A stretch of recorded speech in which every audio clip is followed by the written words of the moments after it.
Day 48 of 60 days of basic networking. Tinatawag natin yung HSRP, but that's just basically the abbreviation of Hot Standby Routing Protocol. So isa to sa mga first half redundancy protocol.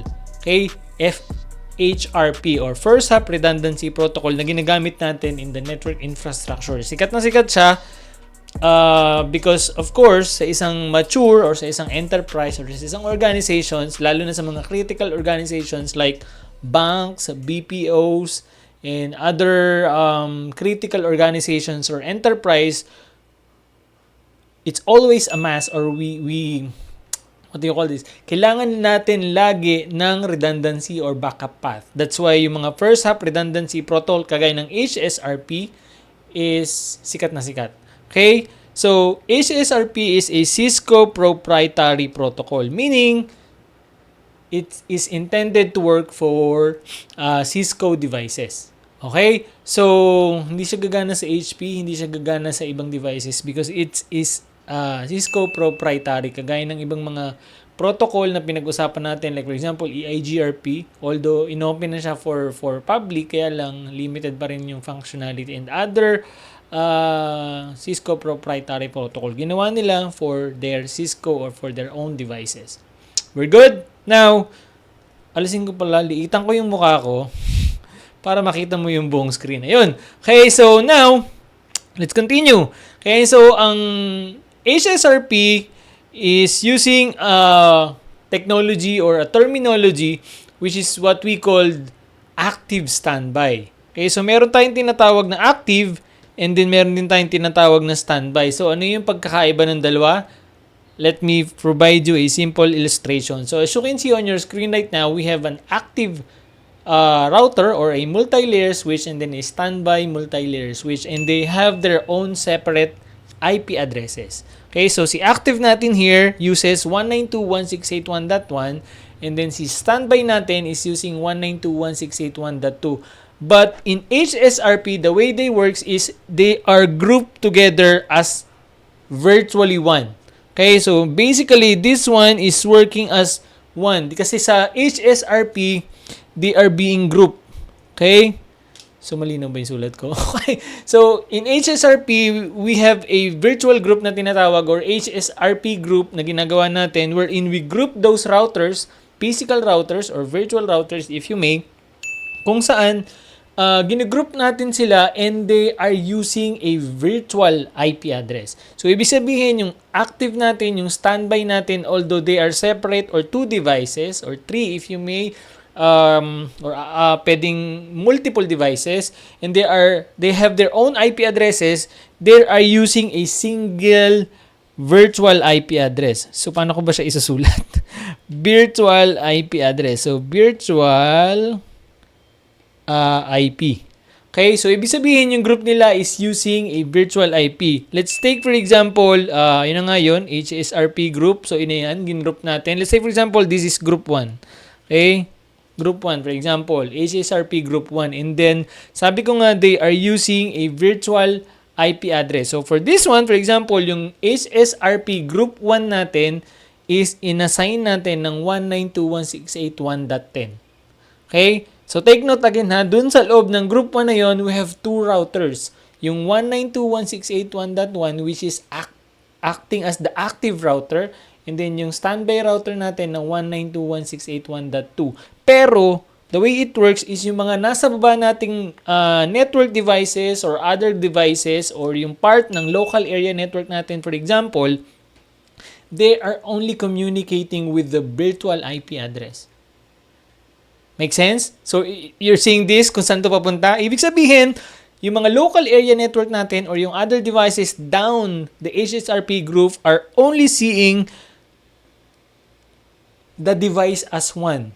Okay? Yung group lang na yun. Kasi they are talking to one IP address alone. Actually, they are also talking to one MAC address. We're gonna talk about the virtual MAC address later on this section. Pero, what I want you to pick up is that in HSRP, kahit may tatlo kang router o sabihin mong apat, kung part sila ng isang group, sabihin natin HSRP Group 1, meron lang isang virtual IP yung group na yon. And then, yung local area network mo, which is going down below, for example, ng HSRP group mo, they are only talking to that virtual IP address.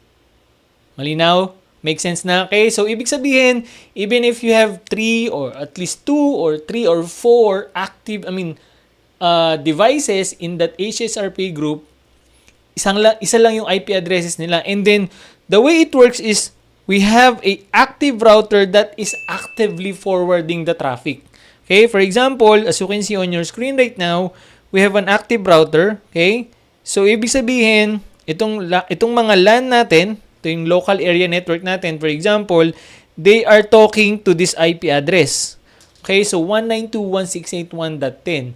And then, sa loob ng 192.168.1.10 na yun, kasi it's a group 1 of devices nung HSRP group natin.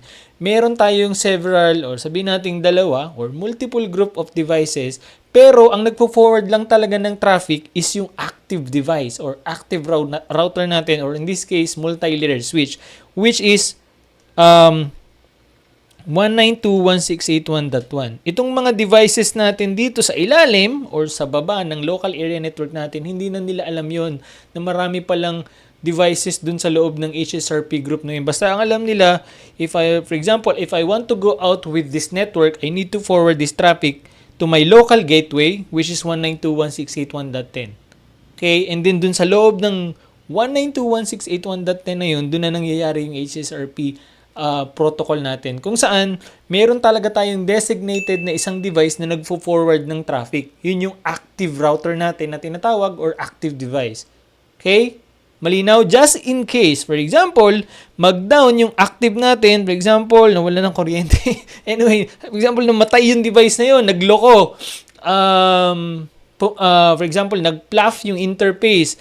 Papalo yung standby device natin, and then siya yung magfo-forward ng traffic papunta dun sa uplinks or upstream anywhere na configured sa network natin. Hindi na nalalaman ng mga devices natin sa local area network natin or down below na may nangyari palang disconnection kumbaga dun sa HSRP group. Kasi nga, they are only talking to the virtual IP ng HSRP group. So, kumbaga they are thinking na isa lang naman yun kasi 1.10 lang yun Pero inside that group, we have several devices, and then kung sino yung active within that group, yun yung nagfo-forward ng traffic. You getting this?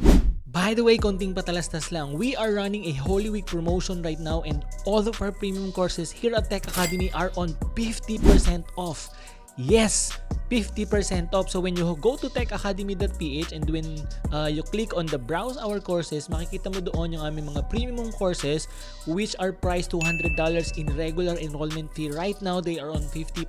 So pwede mong i-check kung alin man ang course na interesado ka, CCNA Masterclass, if you want to build and learn networking or build a solid foundation in network, or you want to become a network engineer, or we have CompTIA Security Plus SY0701 kung saan it will help you build a solid foundation in cybersecurity. So i-check mo na techacademy.ph, or you can go directly to courses.techacademy.ph.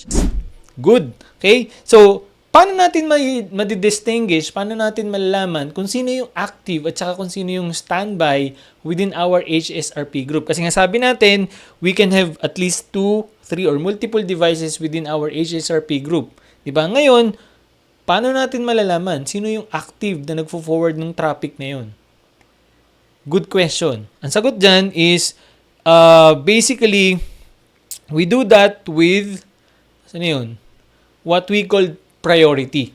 Okay, so yung mga HSRP devices natin na member ng group na yon, we assign a priority. Okay, kung wala man is by default, magkakaroon sila ng default priority na 100. And then if, for example, we assign a higher than 100, yun yung magiging active device. Kasi ang default niya is 100, now pag tinaasan mo, kasi kung sinong mas mataas, yun yung mananalo as the active router or active device within that HSRP group. Make sense? Right, so now you understand kung paano nangyari. Okay, so I'd like to simplify this, things or this concept for you. Okay, so burahin ko yung mga pinagsusulat ko para talagang malinaw. Okay? Yan. Burahin natin ha. Yan. Okay? So now, mas malinis na yung screen natin. Okay, so dito meron tayong dalawang router. Okay? Sa ating HSRP group. Sabihin na natin, okay, ulitin ko ulit. Sabihin natin, this is our HSRP group 1. Okay? And then as you can see, we have two routers or two multi-layer switch inside that group. Pero yung mga devices natin, they are only talking to the virtual IP of that HSRP group, which is 192.168.1.10.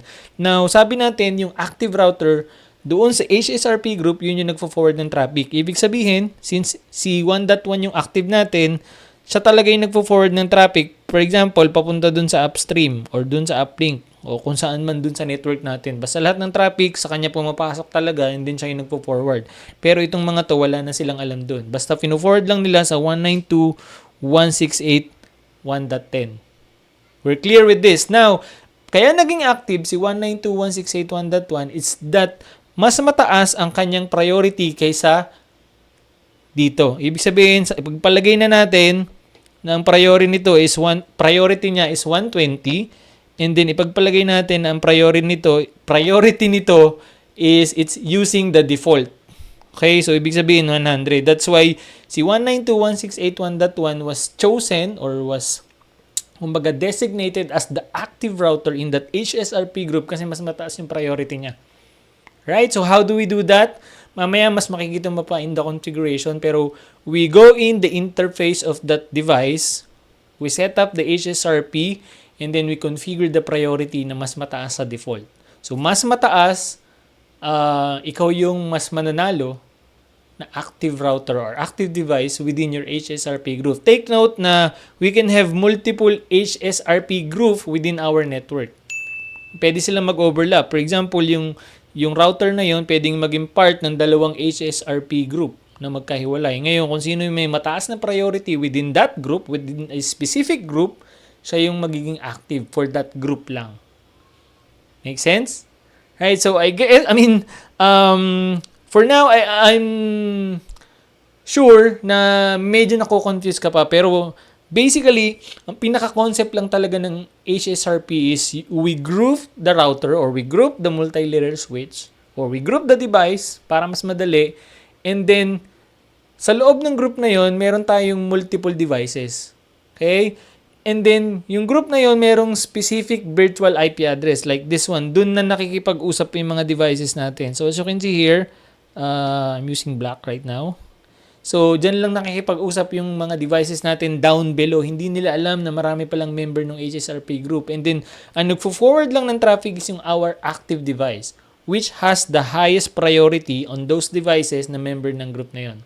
Okay? And then, last thing before we end this lesson, I hope you're picking up the concept or the fundamentals of HSRP. HSRP uses the technique or the strategy or the technology called preemption. Ibig sabihin, pag namatay yung or pag may nangyari dun sa interface ng active router or active device natin, automatic magpe-preempt yun, papalo dun sa standby niya, siya naman yung move-forward ng traffic.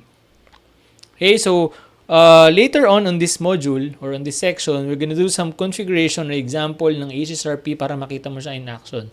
Papatayin natin yung active router natin or active device para makita mo na papalo siya doon. And then below, yung mga network devices natin down our local area network, wala silang kaalam-alam na may nangyayaring ganun sa taas nila.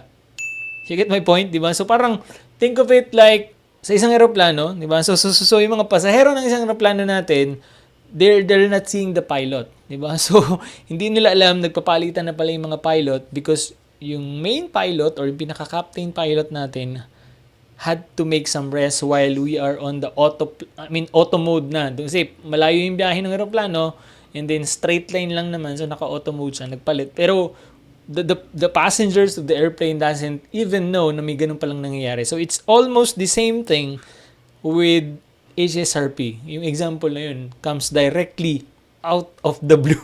Okay? Pero I hope you're getting the point how HSRP behave or how HSRP fundamentally works. Okay? So we have group of routers or devices and then we're using one single virtual IP address. Actually, we are also using one virtual MAC address. Pag-uusapan natin mamaya within that group. And then inside that group, meron tayong multiple devices. Tapos, depending on their priority, doon natin nalalaman kung sino talaga yung active device na nagfo-forward talaga ng mga traffic. Good? Ayos. Okay, so that's the end of our discussion dito sa introduction ng HSRP. In the next video, we're gonna talk about some other technologies or terminologies na may kinalaman sa HSRP. Alright?